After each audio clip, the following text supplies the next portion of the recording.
할렐루야. 하나님 영광 받으신 줄 믿습니다.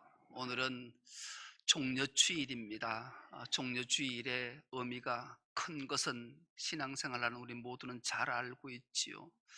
그리고 내일부터는 주님의 고난주간이 시작되어요. 고난주간을 우리가 어떻게 보내느냐에 따라서 내가 부활의 영광에 동참하느냐 낙오되느냐가 결정되어지기 때문에 한 사람도 빠짐없이 고난주간 특별 새벽기도에 참석할 수 있는 은혜가 있기를 축복합니다. 이 고난주간에 우리가 특별 새벽기도를 하는 이유도 여러 가지 이유가 있지만, 이번엔 특별히 십자가는 나를 위한 주님의 흔적의 자리를 한 곳 한 곳 찾아가려고 해요. 그래서 이 고난주간에 모두가 반드시 동참하고, 특히 오늘 말씀을 깊이 새겨 들으면 하나님께서 기막힌 은혜를 주셔서 우리 모두가 특별 새벽기도에 십자가는 나를 위한 주님의 흔적에 동참할 수 있는 힘과 용기와 결단을 주님이 주시리라 믿습니다. 오늘 함께 은혜 받고자 하는 말씀의 제목이 예수께서는 왜 낙이 새끼를 타셨을까, 이런 제목으로 함께 은혜를 나누겠습니다. 사람에게는 머리라는 게 있어요. 그리고 가슴이라는 게 있어요. 머리는 이성이고 생각이겠지요. 가슴은 감정이에요. 그런데 참 재미있게도 가슴이 머리 몰래 하는 짓이 있다라는 거죠. 그게 바로 감정이라는 거예요. 가슴이 머리 몰래 하는 짓이 감정이라는 거예요. 감정은 나도 몰래 하는 거예요. 나는 이러지 않을 거야.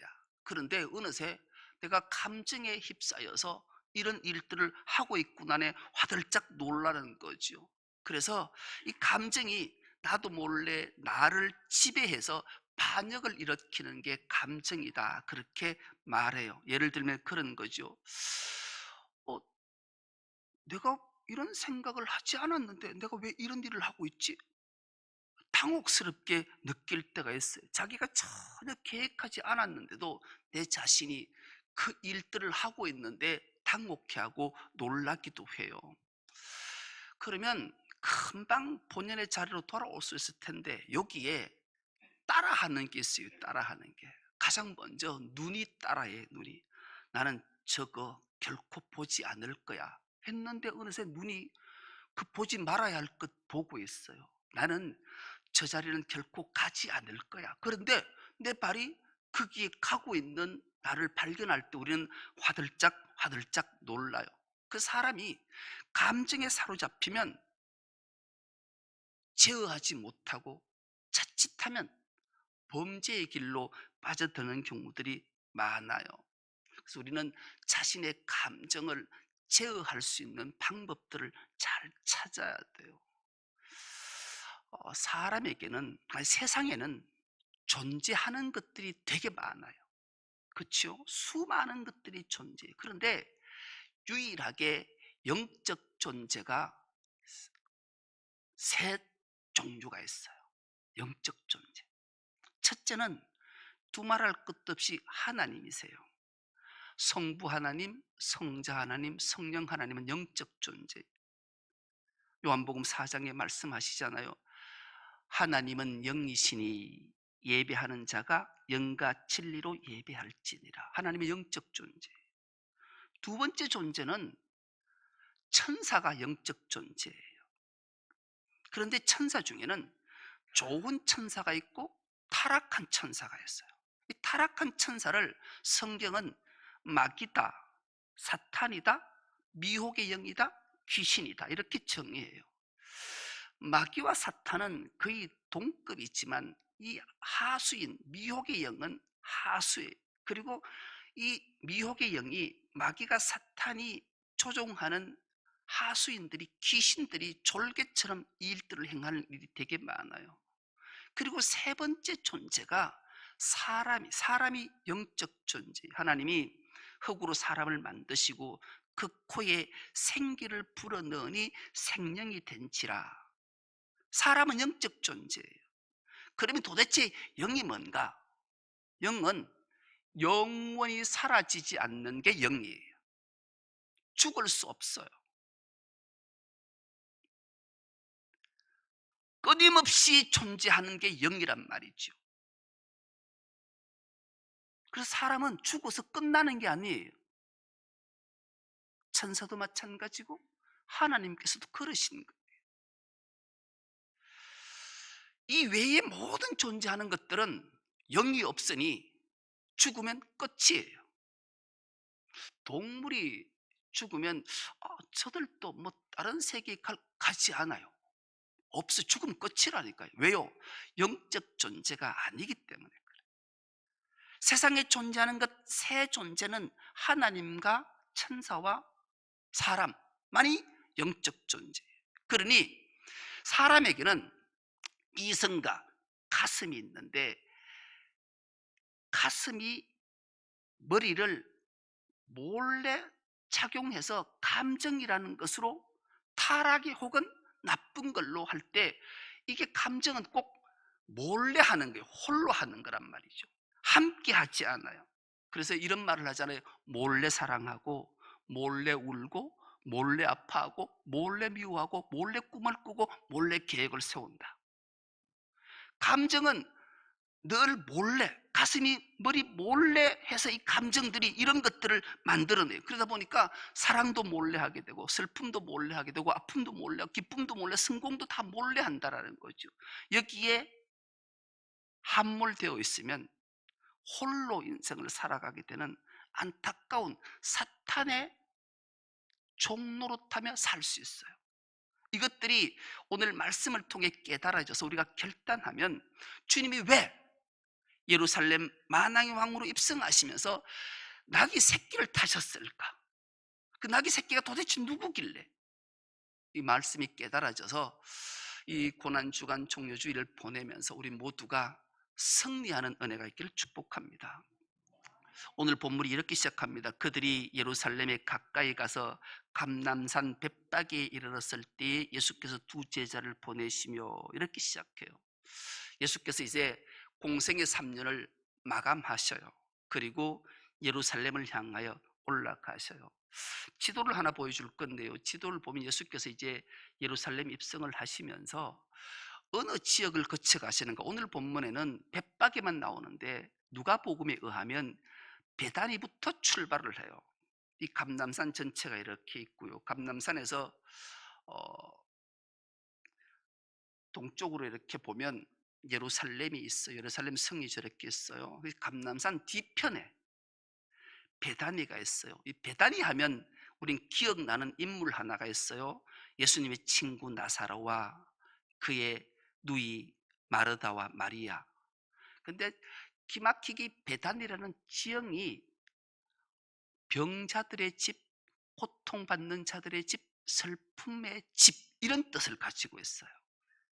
그러니 이 베다니 지역에는 슬픔과 고통과 아픔과 병자들이 모여 사는 집이 바로 이 베다니. 그래서 이 베다니 지역에는 당시에 나병 환자들의 집성촌이 있었다, 이렇게 역사가 기록을 하고 있어요. 그러니 모든 사람들로부터 소외받고 고통과 슬픔에 눈물이 마를 날 없는 그곳을 예수님이 거쳐서 예루살렘을 향해 가시는 거예요. 얼마 가지 않아서 벳박이에 도착을 하게 돼요. 이 벳박이라는 이름의 뜻은 설익은 무화과, 덜 익은 무화과예요. 우리가 땡감을 따먹어 보면 떫어서 못 먹잖아요. 태태태 해야 되는 거예요. 이 덜 익은 무화과가 그런 맛인 거예요.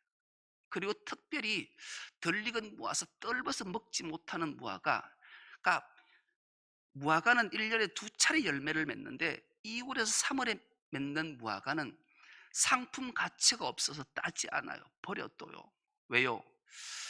이 설익은 무화과 나무 동네의 사람들이, 이 지역은 아주 버림받고 가난한 사람들이 모여 사는 집성촌인 거예요. 그러니 이들이 버려둔 2월에서 3월에 달리는 이 가시를, 무화과는 상품 가치가 없어서 안 따먹으니 가난한 자들이 그걸 따먹고 연명하는 지역에 예수께서 드디어 그곳에 도착하셨어요. 그리고 이 벳바기에서 제자들에게 말씀하시죠. 너희는 저 맞은편 마을로 가면 나귀가 메인 나귀를 볼 건데 그 나귀를 풀어서 내게 끌고 오라. 도대체 당신이 뭔데 이 나귀를 끌고 갑니까 하면 주가 쓰시겠다라. 그러면 아무 말 하지 않을 거다. 그렇게 말씀하시잖아요. 근데 놀랍게도 마태, 마가, 누가, 요한 이 세 사복음서에, 특히 공간복음서에 보면 마가나 누가에는 나귀 새끼를 풀어 끌고 오라 이래요. 그리고 요한복음에 의하면 나귀를 타시니 이렇게 기록하고 있는데 유독 마태에는 나귀가 두 마리가 등장해요. 어미 나귀와 새끼 나귀가 등장해요. 그래서 오늘 7절에도 보면 나귀와 나귀 새끼를 끌고 왔다. 두 마리 다 끌고 왔어요. 그래서 우리는 오늘 주목해보는 나귀 새끼를 주목해봐요. 왜 나귀 새끼를 예수님이 굳이 타셨을까? 어미 나귀도 끌고 왔고 새끼 나귀도 끌고 왔다면 힘 좋은 어미 나귀를 타고 가셨으면 좋을 텐데 왜 새끼 나귀를 타고 가셨을까? 그 이유를 우리는 말씀을 통해 알 수가 있어요. 어떻게 알 수 있는가? 예수께서는 이 땅의 공생의 사역을 다 감당하실 때 자신의 의지대로 하지 않으셨어요. 감정대로 하지 않았어요. 세상 감정 같으면 어린 낙이 새끼면 불쌍하잖아요. 내가 저걸 어떻게 타겠노? 타면 다리가 질질 끌려갈 텐데 이왕 두 마리 끌고 왔으니 좀 힘센 어미 나귀, 어른 나귀를 타고 가면 그래도 좀 보기 좋지 않겠냐, 이런 마음이 있었을 텐데 우리 주님만큼 긍휼히 여기는 마음을 가지신 자가 이 세상에 어디 있냐고요. 그럼에도 불구하고 예수님께서 왜 나귀 새끼를 타셨을까? 그것은 예수님이 이 공생의 사역을 다 감당하시면서 늘 하신 말씀이 있으셨어요. 내가 온 것은 하나님의 말씀을 이루려 하심이라, 하나님의 말씀을 응하게 하려 하심이라, 이렇게 말씀하시지요. 오늘 본문에도 선지자를 통하여 하신 말씀을 이루려 하셨음이라 일러스되 시온의 딸에게 이르시기를, 이렇게 시작하잖아요. 이 말씀이 스가랴 선지자에게 520년 전에 하나님께서 하신 말씀이란 말이에요. 그렇다면 520년 전에 스가랴에게 하나님이 무슨 말씀을 하셨는가? 스가랴 9장 9절은 이렇게 말씀합니다. 이 말씀을 우리가 한 목소리를 한번 합독해 보겠습니다. 시작. 시온에 따라 크게 기뻐할지어다, 예루살렘에 따라 즐거이 부를지어다. 보라, 내 왕이 내게 임하시나니 그는 공의로우시며 구원을 베푸시며 겸손하여서 나귀를 타시나니 나귀의 작은 것 곧 나귀 새끼니라. 아멘. 띄워두세요. 여러분, 이 기막힌 말씀을 하고 계세요. 이 상황, 이 당시 520년 전의 시대 상황을 우리가 좀 알고 이 말씀을 들으면 느낌이 좀 달라요. 지금도 마찬가지지만 이 유대라는 나라는 작은 나라예요. 이 당시 스가랴 선지자가 활동하던 시대의 주전 520년 경에는 이 지역에 어떤 일들이 있었는가? 이 지역을 빙 둘러 있었던 나라들이 아주 잔혹하고 강력한 힘을 가져서 호시탐탐 유다를 침공해서 속국으로 삼으려는 그런 나라들이, 정말로 열강들이 콱 유대를 둘러싸고 있었단 말이죠. 대표적으로 다메섹, 하맛, 두로, 시돈, 아스글론, 이런 나라들은 막 잔인했던 나라들이, 이 나라들이 딱 둘러싸서 빈틈만 있으면 침공하려 했으니 이스라엘이 하루도 편할 날이 있겠냐고요.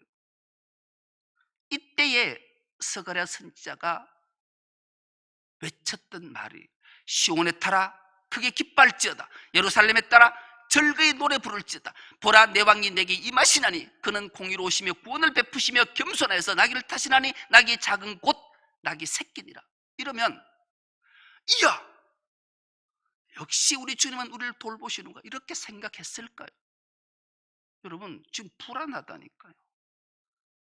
우리나라처럼 북한은 연일 핵폭탄을, 핵미사일을 뻥뻥 쏟고 러시아는 우크라이나를 침공했을 뿐만 아니라 호시탐탐 기회만 되면 우리나라를 침공할 수도 있고, 중국은 끊임없이 우리에게 위협을 가하고, 일본은 아주 잔악하게 교만 술수를 부려 우리나라 못 사게 하려고 온갖 술수를 다 부리는 이런 데 열강에 둘러싸인 우리나라 위치와 비슷하단 말이에요. 그렇다면 서가를 통해서 하나님 뭐라고 말씀하셨어요? 말씀하셔야 될까요? 뭐라고 말씀하셔야 될까요? 여러분 같으면 어떻게 말씀하시길 원하시나요? 이 상황에서 예루살렘아, 시온아, 너희들이 즐거워하기보다는 마음을 담대하게 가져라. 내 왕이 내게 임하실 것이다. 그러나 좀 슬프고 힘들어도 두 주먹 불끈 쥐고 있으면 전능한 하나님 내가 너희를 지킬 거다. 이렇게 말씀하시면 이들도 동의가 됐을 거예요. 그런데 불안과 초조와 두려움이 엄습하는 상황 속에서 즐거워하고 기뻐하라니 참 기막힌 말씀을 하신다라는 말이죠. 그리고 만왕의 왕으로 예루살렘을 시온을 향해 입성하실 때 정말로 위엄 있고 웅장한 백마를 타고 정말로 어마어마한 다윗의 왕이 나라를 다스렸던 것처럼 그렇게 입성하시면 그래도 위로를 받을 텐데 그러지 않고 볼품없는 새끼 나귀를 타고 입성하신다니 이들의 심정이 어떠했을까요? 아마 대부분의 사람들은 실수했을 거예요. 비웃었을 거예요. 조롱했을 거예요. 믿지도 않았을 거예요. 그런데 더 놀라운 것은 기막힌 말씀을 하셔요. 9장 10절입니다. 이 말씀도 우리가 한 목소리로 한번 합독해 보겠습니다.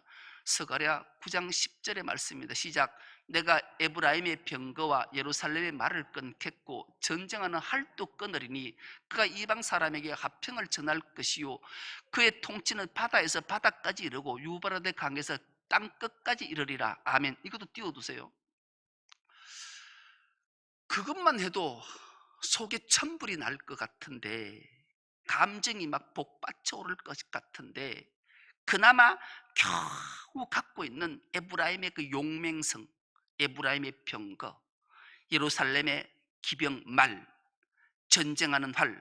여러분 열국이 침략하면 병거와 말과 활로 무장해야 천연 요새인 예루살렘을 지킬 건데 이거 모두 끊어버리겠다라는 거예요. 기막힌 말씀을 하시잖아요. 여러분 이게 뭘 말씀하는 걸까요? 이게 전쟁에 능하신 하나님, 전능하신 하나님의 마음을 우리에게 전해주는 거예요. 이 마음이 깨달아지는 은혜가 있길 축복합니다. 깨달아지셔야 돼요. 왜요? 화평의 왕이시기 때문에. 성경은 늘 역설이에요. 세상의 이성과 가슴과 감정으로 풀어보면 있을 수 없는 일이고 있어도 안 된 일을 지금 말씀하시는 거란 말이죠. 그런데 이 모든 것들을 화평으로 평화로 해결하실 분이 오직 유일하신 하나님이심을 우리에게 선언하고 계시는 거예요. 하나님의 은혜, 하나님의 복, 하나님의 구원은 이성과 머리와 가슴과 감정으로 얻어지는 게 아무것도 없어요.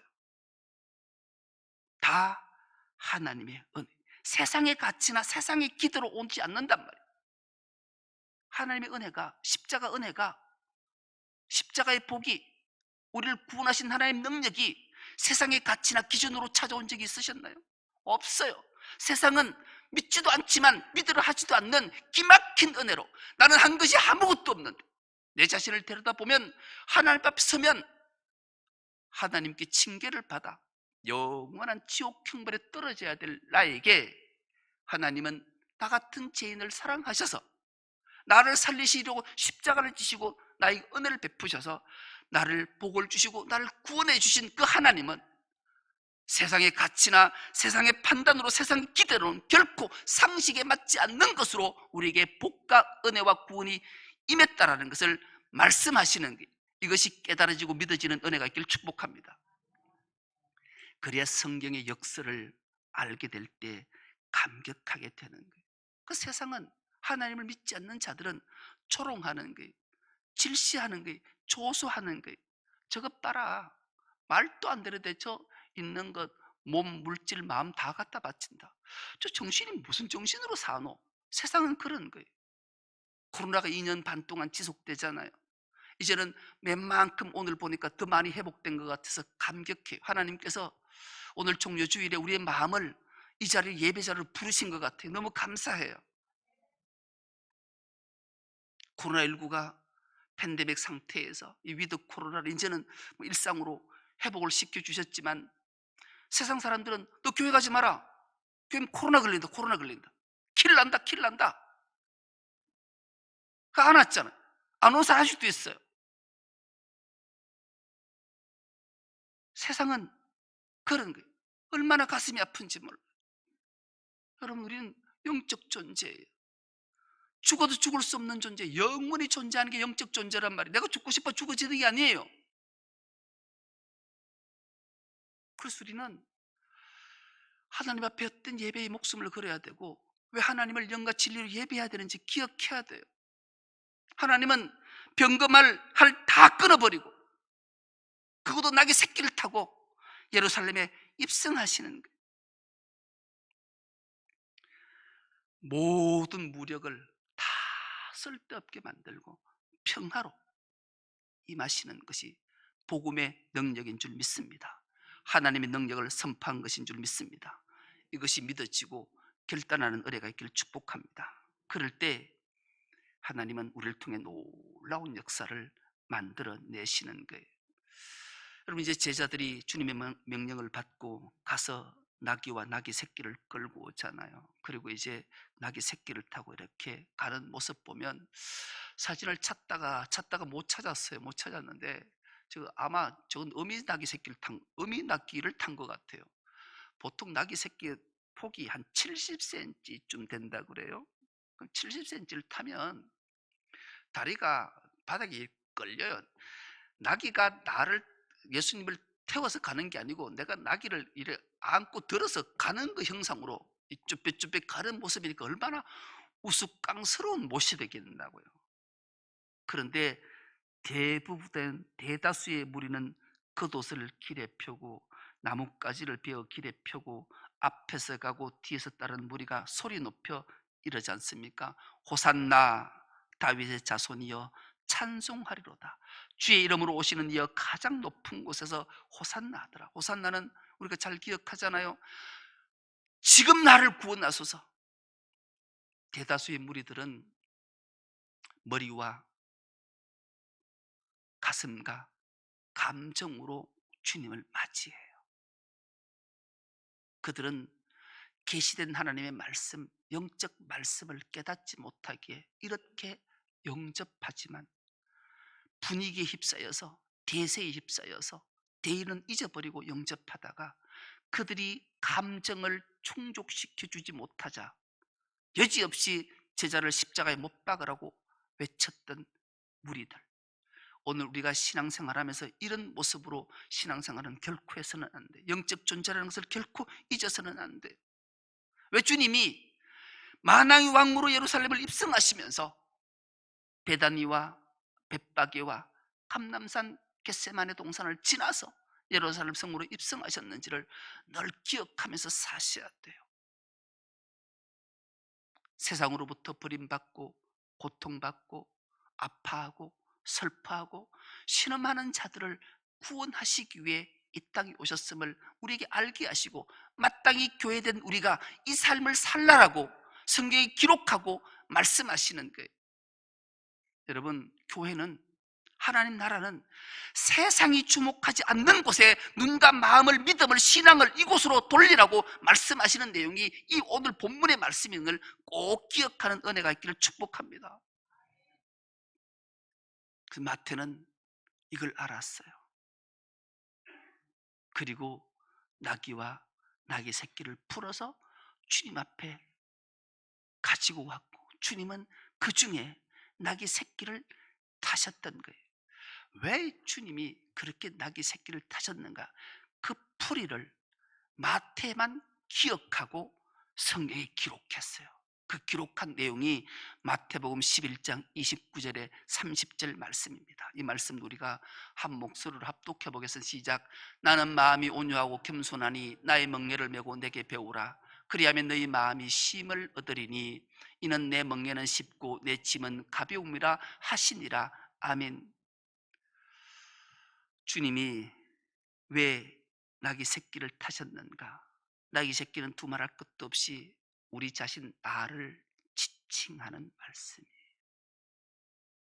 주님이 나와 함께 하나님의 나라를 일구어 가자. 그리고 주님이 나귀 새끼 같은 나를 주님의 나라의 도구로 함께 사역하자 말씀하고 초청하고 있는 거죠. 그래서 우리는 주님과 멍에를 함께 매면 그 멍에는 가벼움인 거예요. 힘이 얻는 거예요. 왜요? 주님이 대신 다 하실 거기 때문에. 주님이 다 하셔놓고 네가 했어, 그렇게 말씀하시고 우리에게 큰 상급을 주시기를 원하시는 거예요. 10곡을 다스리는 권세를 주시기 위한 거예요. 나를 초청하는 거예요. 이것이 깨달아지면 이 한 주간 고난 주간 특세는 뭐 두말할 것도 없이 두 주먹 불 끈지고 함께 주님과 함께 그 길을, 고난의 길, 헌적의 길을 찾아갈 수 있게 되는 거죠. 우리 모두가 주님과 함께 멍에 매는 은혜가 있기를 축복합니다. 만왕의 왕으로 오신 그 주님이 우리와 함께 가시기를 원하시기 때문에 이 길에 동참해서 주님과 함께 부활의 영광에 동참하고 주님과 함께 영원한 생명으로 왕노릇해서 하나님께 크신 영광을 올려드리는 우리 중성교회 모든 건속 다 될 수 있기를 간절히 기도합니다. 하나님 감사합니다. 종려주일에 우리를 부르시고 말씀 앞에 서게 하시니 감사합니다. 영적 존재인 우리가 하나님과 깊은 교통이 있게 하시고 하나님의 말씀을 깊이 깨달아 그 뜻을 실현해내는 주의 모든 건속들 다 되게 하여 주옵소서. 감사드리오며 예수님의 이름으로 기도드리옵나이다.